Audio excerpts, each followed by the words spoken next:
Hi everyone. सो आज हम लोग इन्फ्लुएंजा के बारे में पढ़ने जा रहे हैं। तो इन्फ्लुएंजा एक अक्यूट रेस्पिरेटरी ट्रैक्ट इन्फेक्शन है जिसका कि 4 टाइप्स होता है।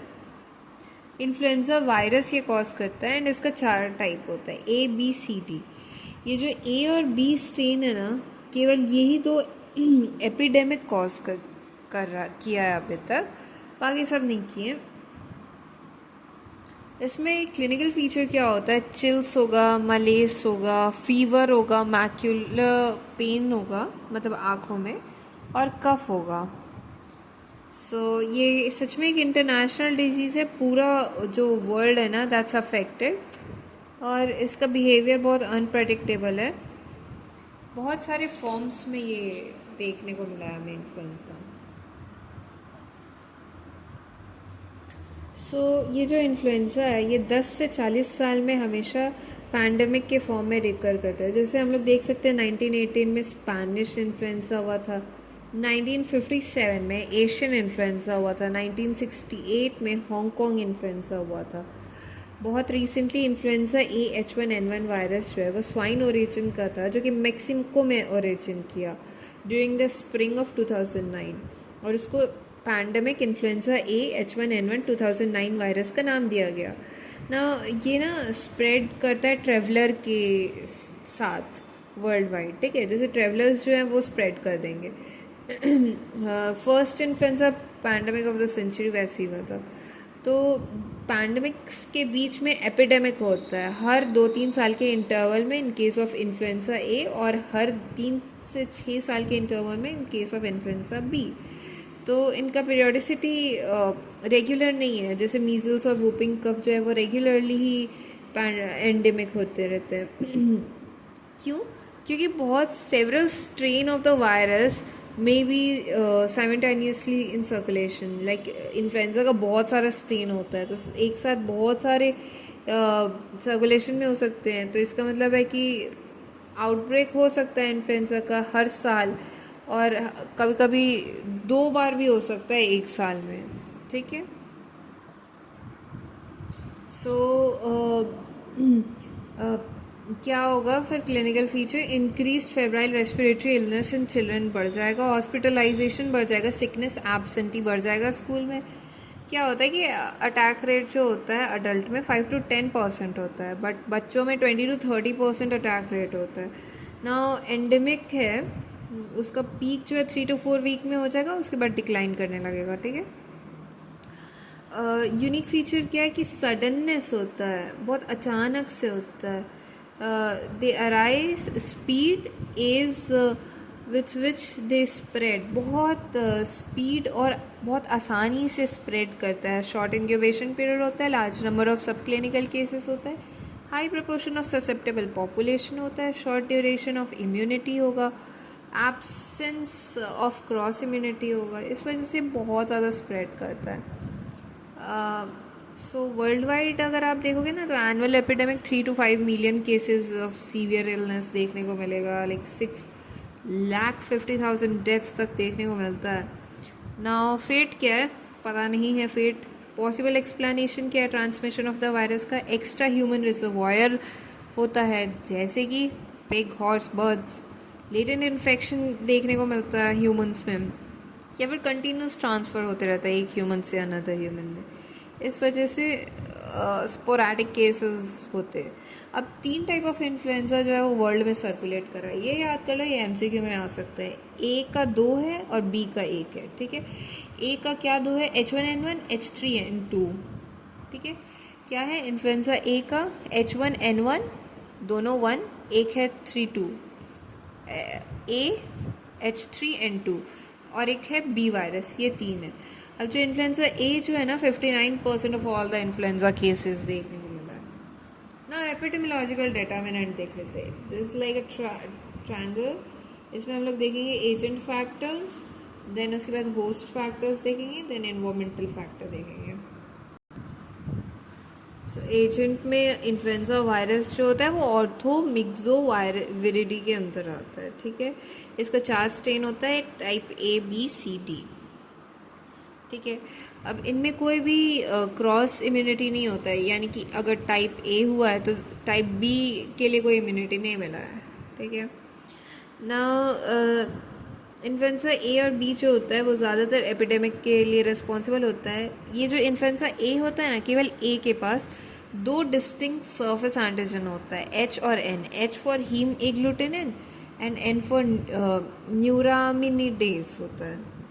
तो ये जो हीम एग्लूटिनिन है ये क्या करता है, ये जो एंटीजन है ये इनिशिएट करता है infection following attachment of the virus sorry to susceptible cells, ठीक है। अटैचमेंट ये करवाता है एच जो है, और उसके बाद एन जो है ना, ये एन एंटीजन जो है वो रिस्पॉन्सिबल है release of the virus from infected cell. जो इन्फेक्टेड सेल है उनसे जो वायरस रिलीज होता है, that N is responsible for that. Currently identified subtypes 18 HA है और 11 NA है, ठीक है। ह्यूमंस को जो इन्फेक्ट करते हैं वो है H1, H2, H3 और N1 और N2। बी के पास कोई ऐसा एंटीजेनिक शिफ्ट या कोई डिवाइडेड सब टाइप नहीं होता है। ना इन्फ्लुएंजा ए वायरस जो है वो यूनिक है, क्यों कि फ्रीक्वेंटली एंटीजेनिक वेरिएशन में चला जाता है। लाइक जो वेरिएशन होता है बहुत सडन होता है और कंप्लीट होता है, तो उसको हम लोग क्या कहते हैं, शिफ्ट कहते हैं। और जो चेंज बहुत ग्रेजुअल होता है, क्रॉनिक टाइप का, over a period of time, उसको हम लोग ड्रिफ्ट कहते हैं, ठीक है। शिफ्ट होता है एक ड्रिफ्ट होता है। शिफ्ट बहुत सडन होता है, S for shift, S for sudden, आप ऐसे याद कर सकते हो ना। ये बहुत ग्रेजुअल होता है, ठीक है। ये जो शिफ्ट होता है रिजल्टिंग फ्रॉम जेनेटिक रिकॉम्बिनेशन, ठीक है, recombination of human with animal या फिर एवियन वायरस के साथ। ये जो है मेजर एपिडेमिक कॉज करेगा, ठीक है, ये मेजर होता है या फिर पैंडेमिक कॉज करता है इन ऑल एजेस। बल्कि जो जेनेटिक ड्रिफ्ट होता है ना, ये पॉइंट म्यूटेशन की वजह से होता है and immunity in the host population पे डिपेंड करता है, सेलेक्ट करता है ना।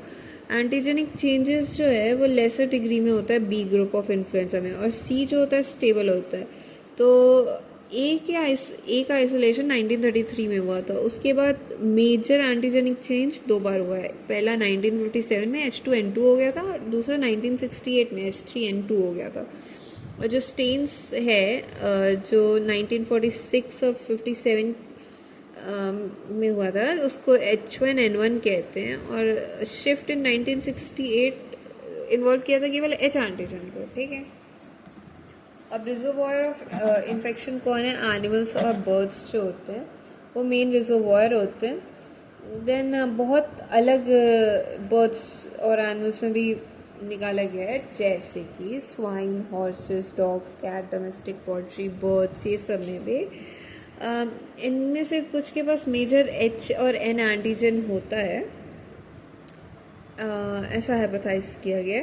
नाउ इंक्रीजिंग एविडेंस है दैट एनिमल रिजर्वॉयर जो है प्रोवाइड करता है new strain of influenza virus by recombination between the influenza virus of the man and animal, ठीक है। तो रिकॉम्बिनेशन कर देता है ना। सोर्स ऑफ इन्फेक्शन क्या है, एक केस और एक सब क्लिनिकल केस, ये दोनों सोर्स ऑफ इन्फेक्शन होते हैं। लार्ज नंबर ऑफ माइल्ड और एसिम्प्टोमेटिक इन्फेक्शन होता है, जो कि इम्पॉर्टेंट रोल प्ले करता है कि स्प्रेड होता है इन्फेक्शन। और जो सेक्रीशंस होता है ना रेस्पिरेटरी ट्रैक्ट, वो इन्फेक्शियस होता है, इसलिए this is also an respiratory tract infection, influenza भी। सोर्स तो हम लोगों ने देख लिया। पीरियड ऑफ इन्फेक्टिविटी क्या है, सो बेसिकली नेजोफैरिंग्स में वायरस प्रेजेंट रहता है 1-2 डे बिफोर और 1-2 day after the onset of the symptom. ये पीरियड ऑफ इन्फेक्टिविटी है इसका, ठीक है। अब हम लोग होस्ट फैक्टर्स देख लेते हैं। सो एज एंड सेक्स अगर देखते हैं तो सारे एज और बोथ सेक्स जो है इन्फ्लुएंजा से इक्वली अफेक्टेड होते हैं, बट जो अटैक है वो लोअर होता है अडल्ट्स में अटैक रेट, और चिल्ड्रन में ज़्यादा होता है। चिल्ड्रन में ट्रांसमिशन भी बहुत ज़्यादा होता है, वो लोग ट्रांसमिशन चेन बन जाते हैं। हाई मोर्टेलिटी रेट देखा गया है एपिडेमिक एरियाज़ में, किन में, ओल्ड पीपल में ओवर 65 ईयर्स ऑफ एज है तो उनमें मोर्टालिटी ज़्यादा देखा गया। चिल्ड्रन अंडर 18 मंथ है तो उनमें देखा गया। Person with diabetes, chronic heart disease, kidney and respiratory element है तो इन लोगों में मोर्टालिटी ज़्यादा देखा गया ना। ह्यूमन मोबिलिटी जो होता है ना, एक इम्पॉर्टेंट फैक्टर होता है ताकि वो स्प्रेड करवाता है। जो ह्यूमन इधर उधर मूव करते हैं वो जो होते हैं ना वो स्प्रेड करवाते हैं इन्फ्लुएंजा को। सो इम्यूनिटी क्या है? इम्यूनिटी जो है इन्फ्लुएंजा का जो होता है वो स्पेसिफिक होता है। एंटीबॉडी जो है अगेंस्ट HA और NA जो होता है वो इम्पॉर्टेंट होता है इन्फ्लुएंजा से बचने के लिए ना। रेजिस्टेंस जो होता है ना, एंटीबॉडी अगेंस्ट HA जो होता है तो वो resistance to initiate the infection दिलाता है, जो कि न्यूट्रलाइज कर देगा वायरस को और डिक्रीज़ कर देगा उसका सिवियरिटी को डिसीज़ का, और डिक्रीज़ कर देगा ability to transmit the virus. मैंने क्या बोला? HA के बारे में बताया। नाउ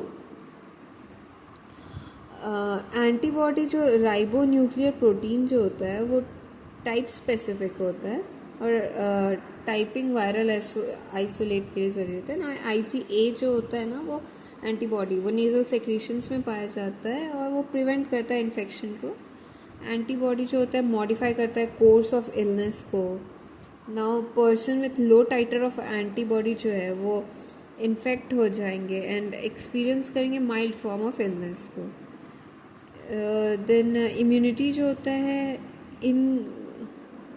इनकम्प्लीट होता है तो री इन्फेक्शन भी हो सकता है वायरस से। 3 type of influenza viruses are antigenically unrelated and therefore कोई भी क्रॉस प्रोटेक्शन एक दूसरे से नहीं होता है कि एक हो गया तो दूसरा स्ट्रेन नहीं हुआ, ऐसा कुछ भी नहीं है ना। जो प्री एग्जिस्टिंग एंटीबॉडी है ओरिजिनल स्ट्रेन के लिए वो माइल्ड इन्फेक्शन देता है। न्यू स्ट्रेन अगर आएगा तो एंटीबॉडी जो है वो अपीयर करेगा 7 दिन में अटैक के बाद और मैक्सिमम 2 वीक में पहुंच जाएगा और आफ्टर 8 से 12 मंथ एंटीबॉडी जो लेवल है वो ड्रॉप करने लगेगा। इन्वायरमेंटल फैक्टर देख लेते हैं तो सीज़न, कौन से सीज़न में ज़्यादा होता है तो विंटर मंथ्स में नॉर्दर्न हेमिस्फीयर में बहुत ज़्यादा होता है। विंटर या रेनी में ये जो इन्फ्लुएंजा है सदर्न हेमिस्फीयर में बहुत ज़्यादा होता है। ट्रॉपिकल कंट्रीज़ में थ्रू आउट द ईयर होता है। 1 या 2 पीक रेनी सीजन में देखने को मिलता है। सो बेसिकली आप देख सकते हैं कि विंटर या रेनी सीजन में पीक्स देखने को मिलता है। ओवर क्राउडिंग जो है वो एनहांस करेगा ट्रांसमिशन को। क्लोज पॉपुलेशन जैसे कि स्कूल इंस्टीट्यूशनशिप्स ये सब में बढ़ेगा। मोड ऑफ ट्रांसमिशन क्या है? ड्रॉपलेट इन्फेक्शन है। ड्रॉपलेट न्यूक्लियाई से फैलता है, जब स्नीजिंग, कफिंग, टॉकिंग ये सब से फैलेगा। रेस्पिरेटरी ट्रैक्ट इलनेस आ गया ना। इंक्यूबेशन पीरियड क्या है? 1 से 4 दिन, ठीक है। पैथोजेनेसिस एंड क्लिनिकल फीचर्स क्या है इसका? सो जो वायरस है वो एंटर करता है रेस्पिरेटरी ट्रैक्ट में और कॉज करता है कि इन्फ्लामेशन और नेक्रोसिस हो जाए सुपरफिशियल एपिथेलियल का, ट्रेकिया का और ब्रोंकियल म्यूकोसा का। क्या हो जाएगा? पहले इन्फ्लामेशन होगा फिर नेक्रोसिस हो जाएगा। इन्फ्लुएंजा ऐसा एक्ट करता है। उसके बाद क्या होगा? सेकेंडरी बैक्टीरियल इन्वेजन होगा, मतलब बैक्टीरिया उसके बाद आएंगे। तो वायरस है ना, उसके बाद क्या होगा? पहले नेक्रोसिस, इन्फ्लामेशन ये सब करा देंगे, फिर उसके बाद बैक्टीरिया इन्वेड करेगा और कोई वायरेमिया कुछ नहीं होगा। Both the viruses causes much the same symptoms, जैसे कि फीवर, चिल्स, एक, पेन, कफिंग, जनरलाइज्ड वीकनेस, यही सब कॉज करेगा। फीवर जो लास्ट करेगा 1 से 5 दिन। नाउ फ्रीक्वेंट कॉम्प्लिकेशन क्या होगा? अक्यूट साइनोसाइटिस हो सकता है, ओटाइटिस मीडिया हो सकता है, पुरुलेंट ब्रोंकाइटिस, निमोनिया हो सकता है। ड्रेडेड कॉम्प्लिकेशन जैसे कि निमोनिया हो जाएगा, जो कि सस्पेक्ट करना है। अगर फीवर 4 या 5 दिन से ज़्यादा रह रहा है तो हम लोग को निमोनिया को सस्पेक्ट करना है। नाउ रेइस सिंड्रोम्स क्या होता है? Fatty liver with encephalopathy. ये एक रेयर और सीवियर कॉम्प्लिकेशन है जो कि इन्फ्लुएंजा के साथ होता है, ठीक है। रेइस सिंड्रोम यूजुअली A और B टाइप के साथ होता है। यंग बच्चों में होता है between 2 to 16 years of as.